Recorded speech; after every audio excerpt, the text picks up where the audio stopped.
Olá, graça e paz da parte de Deus, nosso Pai, e da parte de nosso Senhor e Salvador Jesus Cristo, seja com você, esteja você onde estiver, quando estiver. Eu quero meditar com você sobre a importância do que sai da sua boca, das suas palavras, sobre o que a palavra de Deus diz é que por nossas palavras nós seremos julgados, não é? Ou seremos condenados, ou seremos salvos.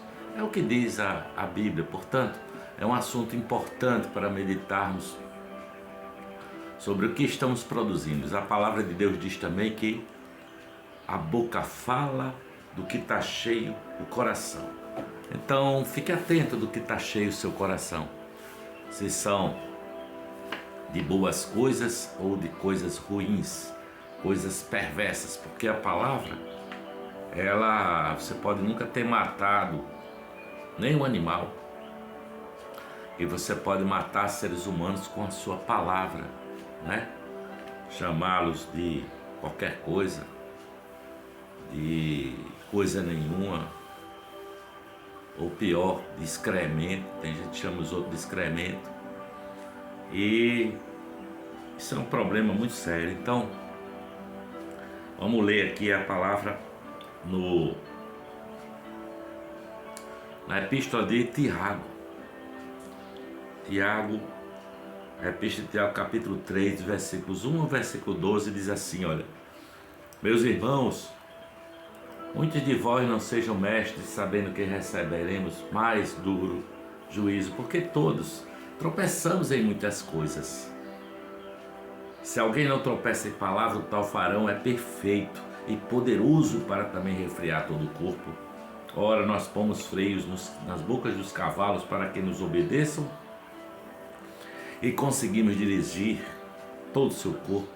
Vendo também as naus, que sendo tão grandes e levadas de impetuosos ventos, se viram com bem pequeno leme para onde quer a vontade daquele que as governa. Assim também a língua é um pequeno membro e gloria-se de grandes coisas. Vende quão grande bosque um pequeno fogo incendeia. A língua também é um fogo, como um mundo de iniquidade. A língua está posta entre os nossos membros e contamina todo o corpo e inflama o curso da natureza, e é inflamada pelo inferno, porque toda a natureza, tanto de bestas feras como de aves, tanto de répteis como de animais do mar, se amansa e foi domada pela natureza humana. Mas nenhum homem pode domar a língua, é um mal que não se pode refrear, está cheia de peçonha mortal. Com ela bendizemos a Deus e Pai, e com ela amaldiçoamos os homens feitos à imagem, feitos à semelhança de Deus. De uma mesma boca procede bênção e maldição. Meus irmãos, não convém que isto seja assim. Porventura, deita alguma fonte de um mesmo manancial água doce e água amargosa? Meus irmãos, pode também a figueira produzir azeitonas ou videira figos? Assim, tampouco pode uma fonte dar água salgada e água doce. Esse Tiago aqui que fala essas coisas é o irmão de Jesus, é filho de Maria, sabe? Ele era um dos líderes da igreja lá da época em Jerusalém, né? A igreja de Jerusalém, ele era um dos líderes. E a carta, essa epístola de Tiago, ela é considerada o livro de provérbios do Novo Testamento, sabe? Porque ele trabalha com as evidências de uma pessoa que é salva pela fé, aquele que apresenta obras, né? Ele fala de obras mortas e fala de obras que apresentam alguém que é salvo, né?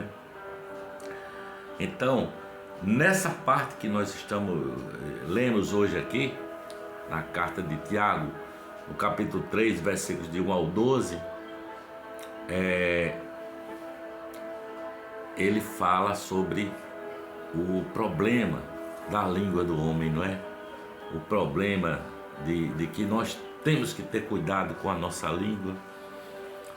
E ele diz lá no versículo 19 do capítulo 1, que todo homem seja tardio para falar. Ou seja, muitas vezes é melhor ficar em silêncio do que você sair, abrir a boca e sair falando qualquer coisa, sabe? Capítulo 1, versículo 26 diz assim, olha só: se alguém supõe ser religioso, deixando de refrear a sua língua, antes enganando o próprio coração, a sua religião é vã. É vã a sua religião, sabe? Tiago está falando aqui de gente que é cristão, que canta na igreja, que canta louvores, sabe? Mas que só pode ter domínio, controle dessa língua, se ele tiver o domínio próprio, que é um fruto do Espírito Santo de Deus, sabe? Se ele não controla a sua língua, ele não tem o fruto do Espírito, portanto não tem o Espírito, não é? Santo de Deus. A palavra de Deus diz aqui, olha, no capítulo 18, versículo 21 de Provérbios, diz que a morte e a vida está no poder da língua. Quem bem a utiliza, come do seu fruto. Provérbios capítulo 7 fala dos pecados que Deus abomina, né? Os pecados terríveis. E ele vai dizendo que o último deles, Deus detesta mesmo. Ele fala de olhos altivos, que é gente soberba. Deus aborrece, não gosta de gente soberba. Aí ele fala também de língua mentirosa, o cara que mente, sai mentindo por qualquer coisa, mente, aborrece a Deus. Mãos que derramam sangue inocente, isso também Deus detesta. Aí fica-se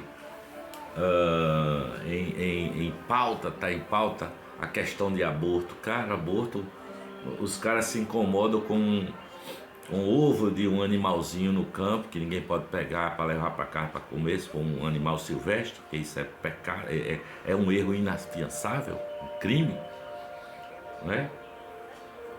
Mas se discute a possibilidade de legalizar o aborto, né? Onde tem um bebezinho lá dentro do ventre, mas se arrancam, se cortam, se trucidam e se arrancam lá de dentro do ventre da mãe um bebezinho. Então, mãos que derramam sangue inocente, sabe? Deus aborrece. Coração que trama projetos iníquos. Uma outra coisa.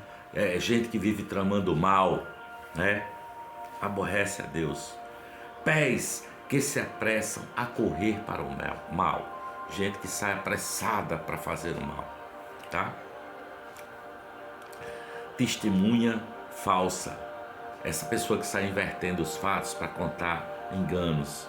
E esse último diz que Deus detesta, odeia, que é o que semeia contenda entre irmãos, o que sai semeando contendas entre irmãos, né? Falando mal um do outro e tal, e vai trazendo discórdia, e aí gera assassinato, gera briga, de confusão, sabe?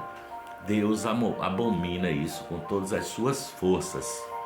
Então, cuidado com a sua língua, cuidado com as suas palavras, cuidado com o que sai da sua boca. Tiago, no capítulo 3, versículos 1 e 2, ele diz: meus irmãos, todos nós tropeçamos em muitas coisas. Se alguém não tropeça no falar, ele é perfeito, esse varão, capaz de refrear todo o corpo. Porque a língua tem o poder de dirigir, mas tem o poder de destruir e tem o poder de deleitar-se também. Ele fala no texto que nós lemos que nós pomos freios nos cavalos ou leme num navio grande, e que se você tiver domínio sobre a sua língua, você evitará desastres, assim como acontece com o cavalo e o navio, quando controlados pelo freio ou pelo leme, né?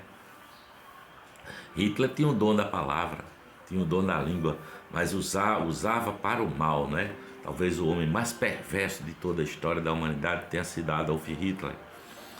Ao contrário de Martin Luther King, que com o seu discurso, não é, emanado, cheio de paz, cheio de amor, cheio de Cristo, conseguiu trazer, mudar toda uma realidade difícil daquela época que ele viveu aqui, tá? Assim também diz a palavra no versículo 5: a língua é um pequeno órgão e se gaba de grandes coisas. Vede, uma fagulha põe em brasa, faz um incêndio numa grande floresta, não é? A palavra, você pode arruinar pessoas, você pode arruinar reputações. Cuidado com o que sai da sua boca, sabe? A palavra de Deus no versículo 6 diz assim, olha: a língua é um fogo, é mundo de iniquidade, está situada entre os membros do nosso corpo e contamina o corpo inteiro. E não só põe em chama a existência humana, como também é posta ela mesma em chamas pelo inferno. Então, é o pecado que Deus abomina, né? Versículo 7 diz que a língua também ninguém doma a língua. As aves do céu, os animais do campo, os animais que rastejam, todos eles podem ser domados pelo homem. Mas a palavra de Deus diz que a língua é indomável, é incontida, né? Um mal incontido, é um membro que nenhum homem é capaz de domá-la. É um mal incontido, carregado de veneno mortal, diz a palavra, né? Cuidado com as suas palavras, sabe? Palavras saem e você sai machucando e parece que não aconteceu nada, mas elas não voltam atrás. É um veneno mortífero, pior do que o veneno da cobra mais venenosa, da cobra mortal, da cobra coral, da cobra real, sei lá qual é a cobra mais venenosa, mas é um mal que é em nós. A iniquidade contra Deus, isso tem gerado guerra, tem gerado separações, tem gerado confusão, tem gerado tristeza em muita gente, né? Porque muitas vezes nós estamos na igreja louvando e bendizendo a Deus, e meu Deus, como Deus é bom e tal, e ao mesmo momento a gente começa a falar mal de uma outra pessoa, um filho de Deus feito à semelhança de Deus. A gente começa a falar mal daquele nosso vizinho que nós não gostamos, não é? A língua, diz o verso 11, é como uma fonte. Então você veja o que está jorrando da sua fonte. De uma fonte de água boa não pode sair água salgada, né? Ou sai boa ou salgada, não é? E é como a árvore, ou o fruto é doce ou o fruto é amargo, porque o mundo vegetal ele é coerente. Assim como da água salgada não pode sair água doce, da água doce não pode sair água salgada de uma fonte, também é assim com as frutas, né? Então, não é conveniente que seja assim entre nós, cristãos, né? Efésios capítulo 4, verso 29 diz assim, olha: não saia da vossa boca nenhuma palavra suja, nenhuma palavra torpe, mas somente a que for boa para edificação, assim que ela dê graça, que transmita graça aos que a ouvem, não é? São palavras de gratidão, são palavras abençoadoras, são palavras que trazem alegria, restauração, são palavras que fazem ponte entre os seres humanos, não é? Então, cuidado com as palavras que saem da sua boca, tenha cuidado com o que você está produzindo, o que está saindo do seu coração, para que não seja o caso de você se torne uma pessoa venenosa, sabe? Que está matando as pessoas com as palavras e ao mesmo tempo orando e bendizendo, porque eu sou um cristão, mas eu odeio fulano, e começa a chamar de raca, né? Qualquer coisa assim. Que a graça e a paz de Jesus esteja com você, que essa palavra tenha chegado ao seu coração. Em nome do Pai, do Filho e do Espírito Santo, que Deus nos ajude. Amém.